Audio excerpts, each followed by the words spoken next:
50 നോമ്പാണോ 40 നോമ്പാണോ ശരി? സീറോ മലബാർ സഭയിൽ തിങ്കളാഴ്ച വിഭൂതി, എന്നാൽ ലത്തീൻ സഭയിൽ ബുധനാഴ്ചയാണ് വിഭൂതി. ഏതാണ് ശരി? ഈ ലത്തീൻ സഭ ചെയ്യുന്നത് പോലെ 40 നോമ്പല്ലേ ശരി? അതല്ലേ ബൈബിളിൻ്റെ അടിസ്ഥാനം? സീറോ മലബാർ സഭയ്ക്ക് തെറ്റുപറ്റിയോ? സോഷ്യൽ മീഡിയയിൽ ഈ ദിവസങ്ങളിലൊക്കെ കത്തിക്കൊണ്ടിരിക്കുന്ന ചില ചോദ്യങ്ങളാണിത്. ഈ വിഷയത്തിൽ ഉത്തരം പറയുന്നതിന് മുമ്പ് ഗൗരവമുള്ള ഒരു കാര്യം ചോദിക്കട്ടെ. ഇത്രയും കാലമില്ലാതിരുന്ന ഇത്തരം ചില ചോദ്യങ്ങൾ ഒരു പ്രശ്നമാക്കണമെന്ന ഉദ്ദേശത്തോടെ സോഷ്യൽ മീഡിയയിലൂടെ ശബ്ദമായും റൈറ്റപ്പുകളായും പടച്ചുവിടുന്നത് ആരാണ്? എന്തുകൊണ്ടാണ്? പലരും പലരുടെയും ചട്ടുകങ്ങളായി മാറിക്കൊണ്ട് ഇത്തരം വിവാദങ്ങൾ ഉയർത്തിവിടുമ്പോൾ അത് മലർന്നു കിടന്ന് തുപ്പുന്നതായി മാറുന്നില്ലേ എന്ന് സമീപകാല പ്രശ്നങ്ങളെല്ലാം ചേർത്ത് കൂട്ടി വായിക്കുമ്പോൾ മനസ്സിലാക്കേണ്ടതുണ്ട്. സത്യം പറഞ്ഞാൽ ഇങ്ങനെ ഒരു ചോദ്യം ഒരു വിവാദമായി ഉന്നയിക്കേണ്ട ആവശ്യം പോലും വരുന്നില്ല എന്നതാണ്.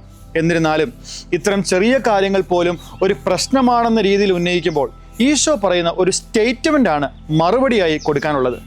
നിങ്ങൾക്ക് നിയമം അറിയാത്തത് കൊണ്ടല്ലേ തെറ്റുകൾ പറ്റുന്നത്? തെറ്റുകൾ പറ്റിയാൽ അറിവില്ലാത്തവർക്ക് അത് തിരുത്തി കൊടുക്കാം. അവരുടെ കാര്യങ്ങൾ ഇങ്ങനെയൊക്കെയാണെന്ന് ചരിത്രത്തിൻ്റെയും നമ്മുടെ രീതികളുടെയും ഒക്കെ തെളിവുകൾ വെച്ച് കാണിച്ചു കൊടുത്തുകൊണ്ട് ബോധ്യപ്പെടുത്തിയാൽ മതി. എന്നാൽ ശരി ഏതാണെന്നറിഞ്ഞിട്ടും അതറിയാത്ത വിധത്തിൽ മറ്റെന്തൊക്കെയോ ചില ലക്ഷ്യങ്ങൾ സ്ഥാപിക്കുവാൻ ഒരു വ്യക്തിയോ ഒരു കൂട്ടമോ പരിശ്രമിക്കുമ്പോൾ അങ്ങനെയുള്ളവർ ചിന്തിച്ചു നോക്കിയിട്ടുണ്ടോ നിങ്ങൾ ചെയ്യുന്നത് വലിയ ഒരു വിപത്ത് വരുത്തി വയ്ക്കുകയാണെന്ന്? ഇങ്ങനെയുള്ള തലതിരിഞ്ഞ ചിന്തകൾ വിശ്വാസ സമൂഹത്തിന് ഇടർച്ചയ്ക്കും ഈശോയാകുന്ന തിരുസഭയ്ക്ക് മുറിവിനും ദുർവ്യാപകമായ വിഷമങ്ങൾക്കും അത് കാരണമാക്കുന്നുണ്ട്. എന്തുകൊണ്ട്? നിങ്ങൾ അറിയുന്നുണ്ടോ? ഈ തെറ്റിദ്ധാരണ പരത്തുന്നവരുടെ പൂർവ്വ കാരണവന്മാർ ഉൾപ്പെടെയുള്ളവർ പവിത്രമായി പാവനമായി പരിപാലിച്ച് പരിശീലിച്ച് കടന്നു പോകുന്ന നമ്മുടെ ഈ വിശ്വാസ പാരമ്പര്യവും പൈതൃകവും അടുത്ത തലമുറയ്ക്ക് പകർന്നു കൊടുക്കാനുള്ളതിൻ്റെ ആധികാരികതയുടെ തകർച്ച ഇത്തരം വാഗ്വാദങ്ങൾ മൂലം അത് കാരണമാകുന്നുണ്ട്. പറഞ്ഞതേ ഉള്ളൂ.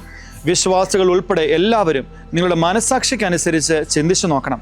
അറിയില്ലെങ്കിൽ പറഞ്ഞു കേൾക്കുന്നതിനൊപ്പം സത്യം എന്താണെന്ന് ആധികാരികമായി പഠിക്കാൻ പരിശ്രമിക്കുക. തിരുസഭയെ കേൾക്കുക.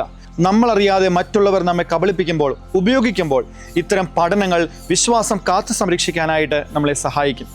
ശരി, നമുക്ക് വിഷയത്തിലേക്ക് വരാം. ഫെയ്ത്ത് ടിപ്സിൻ്റെ 75-ാം എപ്പിസോഡിൽ നമ്മൾ ചർച്ച ചെയ്യുന്ന വിഷയം വിഭൂതി തിങ്കളാണോ വിഭൂതി ബുധനാണോ ശരി എന്ന ചോദ്യമാണ്. ഇവിടെ ലത്തീൻ സഭയിലെ 40-ാം നോമ്പാണോ സീറോ മലബാർ സഭയിലെ 50-ാം നോമ്പാണോ ശരി എന്ന സോഷ്യൽ മീഡിയയിലെ ആ ഒരു ചോദ്യം കൂടി ഉയർന്നു വരും.